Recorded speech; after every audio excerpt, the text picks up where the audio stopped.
Gabi na nang makalipat si Lisa sa lumang apartment. Habang nag-aayos ng gamit, napansin niyang kakaiba ang wallpaper sa kwarto.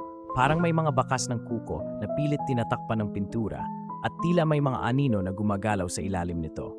Sa kalagitnaan ng gabi, nagising siya sa mahinang bulong mula sa pader. Una, pabulong lang ang tunog, parang hangin na humahaplos sa tainga niya. Huwag kang lilingon, bulong ng papel.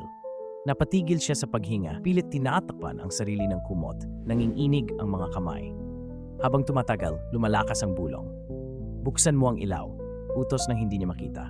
Nangungulila at puno ng takot, kinuha niya ang cellphone at pinailawan ng pader. Unti-unting gumagalaw ang wallpaper, tila may mga kamay na pilit lumalabas mula sa ilalim nito, kumakapit sa hangin. Napaatras siya, pero mas lalo pang lumalakas ang mga bulong. Nagsusumamo, umiiyak, nagmamakaawa. Tulungan mo kami, sigaw ng mga boses na parang nagdurusa. Sa takot, hinila niya ang wallpaper at bumagsak ang isang tuyong kamay na parang nabalot sa papel. Doon niya napansin, bawat sulok ng kwarto may mga matang nakatingin sa kanya at bawat bulong ay huling sigaw ng mga hindi na nakalabas, nakakulong sa likod ng papel na iyon.